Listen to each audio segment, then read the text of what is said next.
pertama masuk sekolah, si kami mau langsung 24 jam jajan serba padas yang ada di sekolah.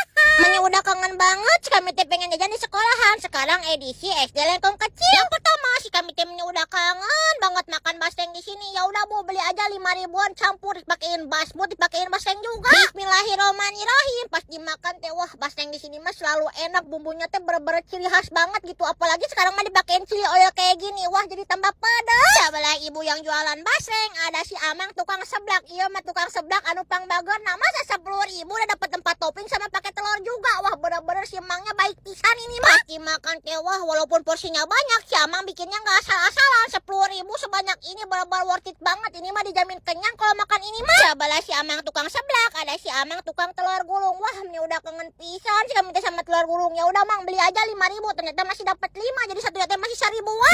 Jegelia singa tewajek ha. Ieu teh mendingan pisan. Sebelah Amang tukang telur gulung ada Amang tukang lumpia basah. Ya udah Mang, beli satu aja, ternyata harganya 10.000 udah dapat sebanyak ini dong. Gak usah ditanya, lumpia basah kayak gini mah udah pasti jadi favorit si kamnya tuh ya. Urusan minumannya mah si kami pilih es krim dan meni salpok pisan. Harganya teh cuma 5 ribuan udah dapat 3 sekrup es krim sama rotinya juga. Ini mah tuh benar-benar membuat tenggorokan si kami segar, sehat dan bersahaja. Lanjut part 2 atau jajan-jajanan pedas di mana lagi ya?